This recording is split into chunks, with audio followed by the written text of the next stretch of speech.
Imagine people who has abandoned their closest person just for their addiction. They gambled their family's bright future, yet they still walk free every day. Would you feel safe living around them? Would justice still be served? Ladies and gentlemen, today I strongly oppose the motion this house would give social service and skill training for gambling offenders rather than imprisonment. But first of all, our honorable judges and respected audience, let me introduce myself first. Hello everyone, my name is Graciela Sheryl Putri. I am a freshman student from SMA Negeri 20 Surabaya. And today, I proudly stand to oppose the motion this house would give social service and skill training for gambling offenders rather than imprisonment. Judges, I believe this motion is an undeniably thought-provoking that raises many questions about justice, rehabilitation, and social safety. But first of all, let me clarify you the motion briefly. Gambling offenders is an individual who breaks the law through illegal gambling, and they often causing harm to their closest person like family, friends, even the social society. This motion suggests to replacing the imprisonment with social service and skill training as as the main form of the punishment.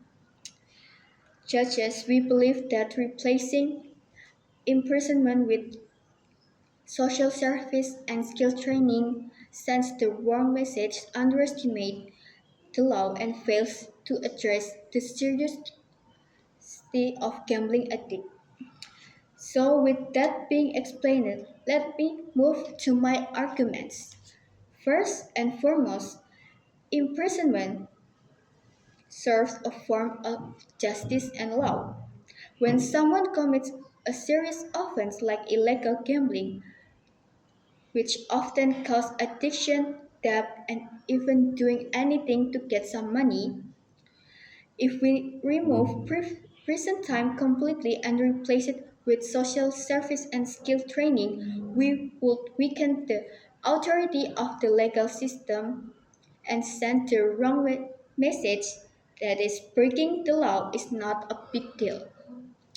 Other criminals know they will get imprisonment when they commit their crime.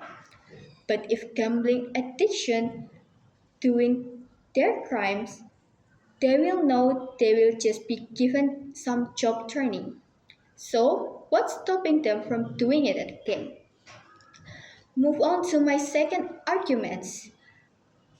I would like to say social service and skill training are not enough to solve gambling addiction. Many gamblers will doing it again and they will lie, steal, borrow money to pay back their debt. If we only give them some light punishment, they might not take it seriously. For me, gambling offenders need some strict treatment and discipline. Sometimes being in prison is the only way they could solve their gambling addiction. Last but not least, I would like to give you some real examples about this case. In South Korea, a man was arrested 3 times for illegal online gambling. Each time he was given light punishment, including mandatory classes and community service. But because he never received strong consequences like prison times, he continued gambling. Even he lost $100 and caused his wife to leave and even he scammed his own parents for money. So, replacing the imprisonment with social service and skill training is not worth enough. That is why I strongly oppose this motion. This House would give social service and skill training for gambling offenders rather than imprisonment is not worth enough. Justice must be firm, fair, and balanced. Let us not lose sight of it. That's all I could say today. Thank you for giving me the opportunity to stand here. As I said, thank you and good afternoon.